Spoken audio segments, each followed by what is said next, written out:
माँ दुर्गा के चौथे रूप का नाम माँ कुष्मांडा है।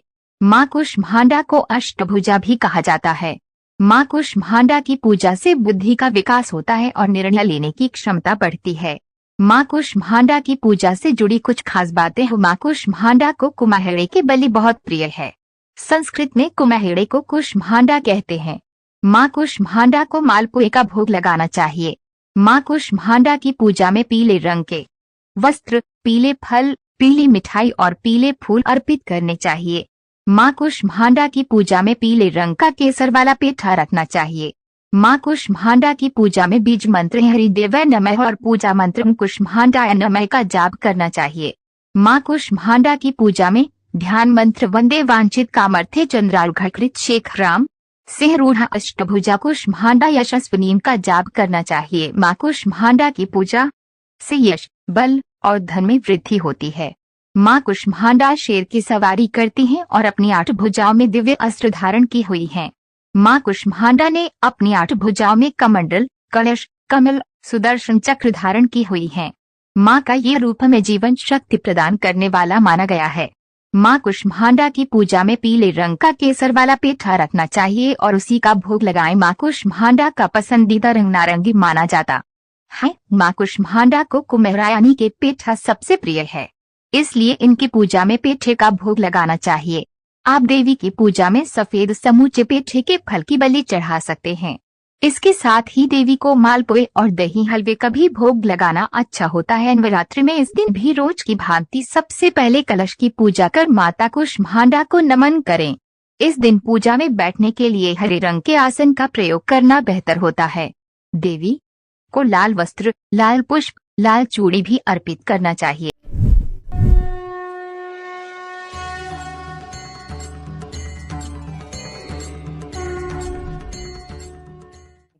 स्वागत है आप सभी का नवरात्र पर हमारे इस विशेष कार्यक्रम जय जगदम्बे में, और मैं हूं आपके साथ नेहा सर्वेश शुक्ला।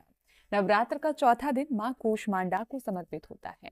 माँ भगवती का ये रूप क्या कुछ देने वाला है, लेकिन उससे परे हम माँ से कैसे जुड़ सकते हैं। वो कहते हैं ना कि हम माँ से तो बहुत कुछ मांगते हैं, लेकिन हम माँ से माँ को नहीं मांगते। तो आइए हम माँ को माँ से कैसे मांगे, इसी पर आज हम बात करेंगे। हमारे साथ पूरी जानकारी देने के लिए इस वक्त मौजूद है माँ बगलामुखी पीठाधीश्वर श्री श्री 1008 महामंडलेश्वर स्वामी श्री वेद मूर्तिनंद सरस्वती जी महाराज। महाराज श्री जय माई की। जय माई की। स्वागत है आपका। धन्यवाद। महाराज श्री, चौथे नवरात्र का बात हम करना चाहेंगे। माँ कुष्मांडा क्या है, माँ का स्वरूप, इसको थोड़ा संक्षेप में आप हमें बताइए, और फिर उसके बाद माँ की हम पूजा कैसे करें। कुष्मांडेति चतुर्थकम। और देखिए, माँ मांगने की चीज नहीं है, माँ से कुछ मांगा नहीं जाता। माँ ही एक ऐसी इस धरातल में है जो बिना मांगे सब कुछ देती है। बहुत सुंदर बात है।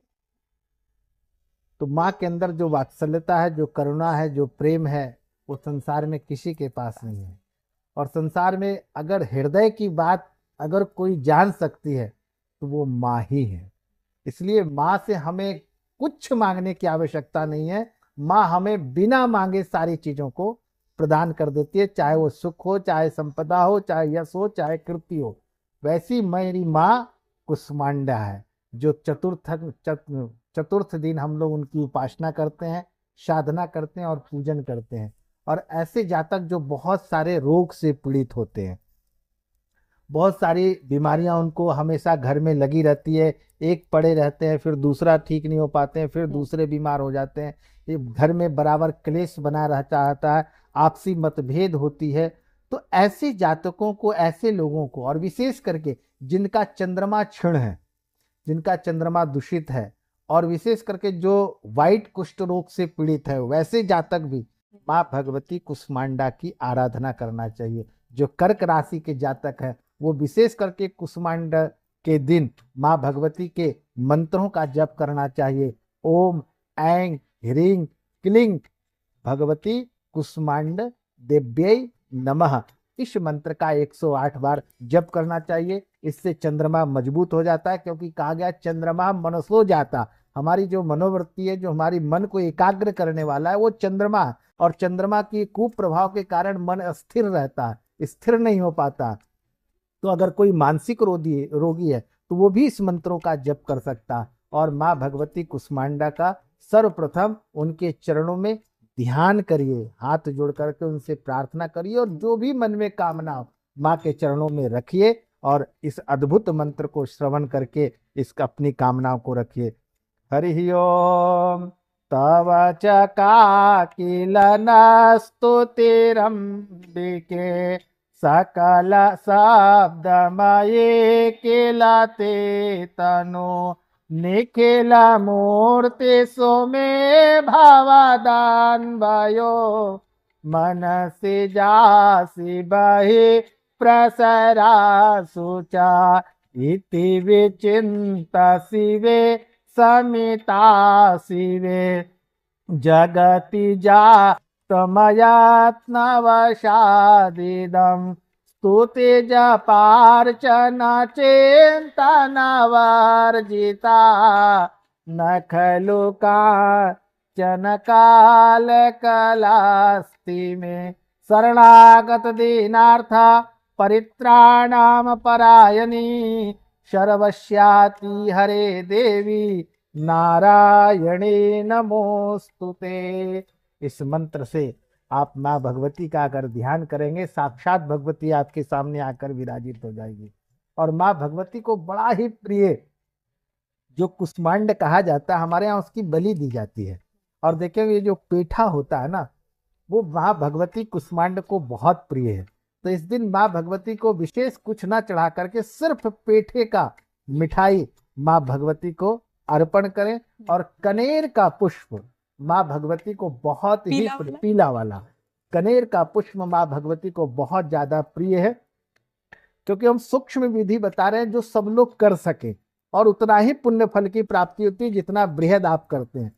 तो कनेर का पुष्प और आप जो है सो पेठे का भोग लगाएं, माँ भगवती की आराधना करें और इन मंत्रों का आप प्रार्थना करें माँ भगवती को। या देवी सर्वभूतेषु कुष्मांड रूपेण संस्थिता नमस्तस्यै नमस्तस्यै नमस्तस्यै नमो नमः। इन मंत्रों के साथ आप आराधना करेंगे, पूजन करें, षोडोपचार पूजन करके धूप दीप नैवेद्य का भोग लगाएं, आरती उतारें और आरती उतार करके माँ भगवती से भी प्रार्थना करें कि मंत्रहीनम क्रियाहीनम भक्तिहीनम सुरेश्वरी यद पूजितम मया देवी परिपूर्णम तदस्तु में। हे माँ भगवती, अपने निश्चल भाव से, कोई अहंकार नहीं, न किसी ज्ञान का, न किसी शास्त्रों का, न वेदों का कि हम बहुत ज्यादा जानकार हैं। माँ के सामने क्या ज्ञानी बनना, वो तो सब कुछ जानने वाली है। तो उनके सामने कहे मंत्र, न हम मंत्र जानते हैं, न क्रिया जानते हैं, न पूजा जानते हैं, न पाठ जानते। हे माँ भगवती, जो श्रद्धा भाव से हमने किया उसको ग्रहण करो और हमें दोनों हाथ से आशीर्वाद प्रदान करो, हमारे परिवार को सुख शांति समृद्धि दो। ऐसी भावनाओं के साथ जो भगवती कुष्मांड देवी का पूजन करते हैं उनके जीवन में सुख शांति समृद्धि की प्राप्ति होती है और पूरे साल भगवती कुष्मांड देवी उनके घर में खुशहाली ही खुशहाली देती है। बताइए कितनी सरल विधि है, इससे सरल विधि बताइए और क्या हो सकती है। कुछ नहीं करना, बस माँ भगवती को पेठे का भोग लगाना है। माँ को जो है पीले रंग का जो कनेर पुष्प होते हैं, आमतौर पर ये मिल जाता है, वो आपको अर्पित करना है। बड़ा सिंपल सरल मंत्र है और मंत्र खैर हमने साथ साथ टेक्स्ट में चलाया भी है, नहीं तो आप गूगल कर लीजिएगा, वहां पे आपको मिल जाएगा। लेकिन बहुत सही मंत्र का उच्चारण आपको करना है, बहुत सरल विधि है, ये आप कर लीजिएगा। बाकी हर दिन नवरात्र के बारे में हम बता रहे हैं, महाराज जी के सानिध्य में किस प्रकार से आपको पूजा करनी है। आज के लिए बस इतना ही। महाराज जी धन्यवाद। जय माई की। जय माई।